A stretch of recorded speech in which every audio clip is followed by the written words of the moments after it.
वाई खंडाळा महाबळेश्वर या मतदारसंघाच्या प्रशस्त मैदानावर महायुतीचे विधानसभा उमेदवार माननीय मकरंद आबा पाटील यांचा चौकार अडवण्यासाठी 25 वर्षे सातत्याने समाजकारणाचा वसा घेतलेले अपक्ष उमेदवार माननीय पुरुषोत्तम जाधव यांची जबरदस्त फिल्डिंग। कडाक्याच्या थंडीत गरमागरम चहाची किटली ही निशाणी घेऊन खंडाळा, शिरवळ, वाई, महाबळेश्वर येथील वाड्या वस्त्यावर पायाला भिंगरी बांधून प्रचार। चहाच्या किटलीचे बटन दाबून मला विक्रमी मतांनी निवडून द्या व घराणेशाहीचा विक्रम मोडीत काढा असे पुरुषोत्तम जाधव यांचे मतदारांना आवाहन। मी श्री संजीव महामुनी, युवा प्रारंभ न्यूज चॅनल महाराष्ट्र, वाई तालुका प्रतिनिधी। नमस्कार। काटेकी टक्कर असलेल्या वाई खंडाळा महाबळेश्वर या विधानसभा मतदारसंघात तिरंगी लढतच होणार हे निश्चित झाले आहे। घराणेशाहीचा वारसा असल्यामुळे राष्ट्रवादीतून सलग 3 वेळा आमदार झालेले माननीय मकरंद आबा पाटील यांना यावेळी मात्र महायुतीतून उमेदवारी मिळाल्यामुळे त्यांची ताकद वाढली असल्याचे दिसत असतानाच गेली 25 वर्षेपासून हिंदू हृदय सम्राट कैलासवासी बाळासाहेब ठाकरे यांचे शिवसेनेचे एकनिष्ठ शिवसैनिक माननीय पुरुषोत्तम जाधव यांनी मुंबई, पुणे, ठाणे, कोकणच्या धर्तीवर शिरवळ, खंडाळा परिसरात स्वबळावर कोणताही वडिलार्जित राजकीय वारसा नसताना शिवसेनेचे बीज पेरून एखाद्या वटवृक्षाप्रमाणे आपले स्थान निर्माण केले। विशेषतः तळागाळातल्या लोकांचा, सर्वसामान्यांचा लोकप्रतिनिधी म्हणून स्वतःचा ठसा उमटवला। या मतदारसंघात सर्वप्रथम शिवसेनेच्या प्रचाराला सुरुवात केली, मात्र महायुतीने माननीय पुरुषोत्तम जाधव यांना उमेदवारी डावलून माननीय अजितदादा पवार यांच्या आग्रहाखातर माननीय मकरंद आबा यांना उमेदवारी जाहीर केली। तरीही न डगमगता या निधड्या शिलेदाराने आत्मविश्वासाने या मतदारसंघातील कार्यकर्ते व मावळ्यांच्या आग्रहाखातर अपक्ष म्हणून भरलेला उमेदवारी अर्ज कायम ठेवला। ज्या घराणेशाही विरोधात दंड थोपटले, ज्यांनी आमदारकी, खासदारकीपासून सर्व पदे एकाच कुटुंबात ठेवली व जनतेला वेठीस धरण्याचा चंग बांधला, त्यांचा प्रचार करणे म्हणजे माझ्या मावळ्यांचा, सामान्यांचा, गोरगरिबांचा विश्वासघात करण्यासारखे आहे ही जाणीव झाल्यामुळे अपक्ष लढेन अशी घोषणा त्यांनी केली। काहीही झाले तरी हा सह्याद्रीचा गड जिंकायचाच या ईर्षेने त्यांनी जनसंपर्काचा धडाका सुरू ठेवला। मतदारांना संबोधित करताना माननीय पुरुषोत्तम जाधव यांनी सांगितले, सर्व पदे, संस्था, कारखाने स्वतःच्याच घरात ठेवायची। यांनी गेल्या 15 वर्षात एकदाही जनता दरबार भरवला नाही, शिक्षण संस्था, नाट्यगृह, रोजंदारी, गृहनिर्माण संस्था केल्या नाही। कोट्यवधींचा निधी येऊनही विकास कामे कासव गतीने सुरू आहेत, काही कामे अर्धवट आहेत। वाई शहरातील रस्त्यांची दुरवस्था आहे। या मतदारसंघात 3,47,000च्या आसपास मतदार आहेत। सर्व मोठमोठी पदे व काही लहान पदे एकाच घरात असल्यामुळे जनतेने त्यांच्यावर अवलंबून खोळंबून राहायचे का याचा विचार मतदारांनी करावा। राजकारणातून पैसा व पैशातून राजकारण हे असेच चालले तर काय? तेव्हा अभी नाही तो कभी नाही महायुतीच्या कामांचे श्रेय घड्याळाने घेतले।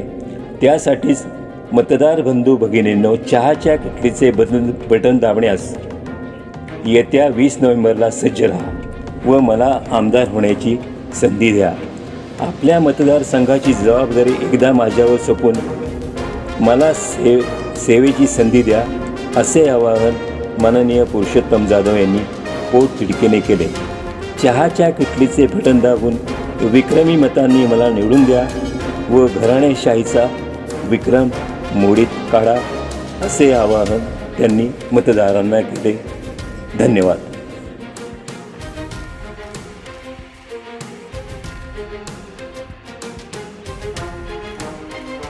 सत्तेसाठी नाही, सेवेसाठी आलोय। 256 वाई खंडाळा महाबळेश्वर विधानसभेचे अपक्ष उमेदवार अनुक्रमांक 10 श्री पुरुषोत्तम बाजीराव जाधव। चिन्ह किटली. किटली या चिन्हासमोरील बटन दाबून श्री पुरुषोत्तम जाधव यांना प्रचंड मताने विजयी करा. लक्षात ठेवा, किटली. झुंजार नेतृत्व, निडर कर्तृत्व आहे कार्य त्यांचं दमदार. वाई खंडाळा महाबळेश्वरचा उमेदवार दिलदार. गोरगरिबांचा पीडितांचा एकच वारसदार. आपला माणूस पुरुषोत्तम जाधव, आमचा आधार पुरुषोत्तम जाधव. कणखर नेता पुरुषोत्तम जाधव, आपला महाबळेश्वर म्हणजे खंडाळावाई महाबळेश्वर तिन्ही तालुक्यामध्ये सातत्याने मतदारांपर्यंत होम टू होम पोचण्याचं काम आता चालू आहे. आणि मी जे फिरतोय तर मला जाणवलं आहे की या मतदारसंघामध्ये परिवर्तन अटळ आहे. या मतदारसंघातील सर्वसामान्य जनतेने हा लढा ताब्यात घेतलेला आहे आणि त्यांनी ठरवलं आहे की आता काही झालं तर परिवर्तन करायचं आणि एक सक्षम उमेदवार म्हणून ते सगळी जनता माझ्याकडे बघते. त्यामुळं ह्या सगळ्या आमदाराच्या कारभाराला जनता विटली आहे. त्यामुळं माझ्या कुटलीला नक्कीच भरघोस मतांनी जनता निवडून देणार आहे. महाबळेश्वर वासियांचे पण अजून अनेक समस्या आहेत. खरं तर माननीय मुख्यमंत्री एकनाथ शिंदे यांनी या भागाचा कायापालट करून टाकला. आज हे भूमिपुत्र या तालुक्याचे होते म्हणून हा कधीच न होणारा विकास त्यांनी या ठिकाणी केला आहे. परंतु या आमदारांनी फक्त कॉन्ट्रॅक्ट घेणं, बगलबच्च्यांना त्याचे कॉन्ट्रॅक्ट देणं आणि फक्त जनतेची फसवणूक करण्याचं काम यांनी चालवलेलं आहे. आणि ते आता जनतेच्या लक्षात आले. सगळ्या सत्ता आमच्याच घरात नांदल्या पाहिजेत ही जी स्वार्थी भावना या आमदारांची दिसून आली आहे. त्यामुळे 100% या आमदाराला घरचा रस्ता ही महाबळेश्वर, वाई आणि खंडाळ्याची जनता दाखवणार आहे. त्याबद्दल आता कुठलंही दुमत राहिलेलं नाही. हा कारण गेली 20 वर्ष मी अन्याय सहन केला आहे आणि आता हा सर्वसामान्य जनतेला पुरुषोत्तम जाधव हा काही नवीन चेहरा नाही आहे आणि सातत्याने डावलण्यात आले. सर्वच पक्षाकडून गोची करण्यात आली आणि त्यामुळं काम करणाऱ्या माणसाचं जर अशा पद्धतीने खच्चीकरण जर करणार असतील वरचे नेते तर सर्वसामान्य जनता ही खूप हुशार आहे. भल्यांना जनतेने पाणी पाजले, अगदी इंदिरा गांधीला देखील पाणी पाजले. त्यामुळं ह्या निवडणुकीमध्ये वाई विधानसभेमध्ये अपक्ष निवडणूक मी लढतोय ना अपक्ष उमेदवार निवडून येणार आहे आणि किटली हे चिन्हच या मतदारसंघात चालणार आहे. मग कुणी किती धाक दाखवून दे मतदारांना, कुणी किती पैसे वाटून दे, कुणी किती पण भानगडी करून दे, परंतु किटलीच विजय होणार आणि विधानसभेमध्ये एक सर्वसामान्य जनतेचा हक्काचा आवाज म्हणून पुरुषोत्तम जाधव पोहोचणार. धन्यवाद. मी आपल्या समोर विनंती करण्याकरता उभा आहे की गेले 3 टर्म माझ्यासारख्या कार्यकर्त्याला मग 2009, 2014, 2019 अशा तिन्ही निवडणुकांमध्ये तुम्ही माझ्यासारख्या कार्यकर्त्याला प्रत्येक निवडणुकीमध्ये चढत्या क्रमानं मतदान दिलेलं आहे.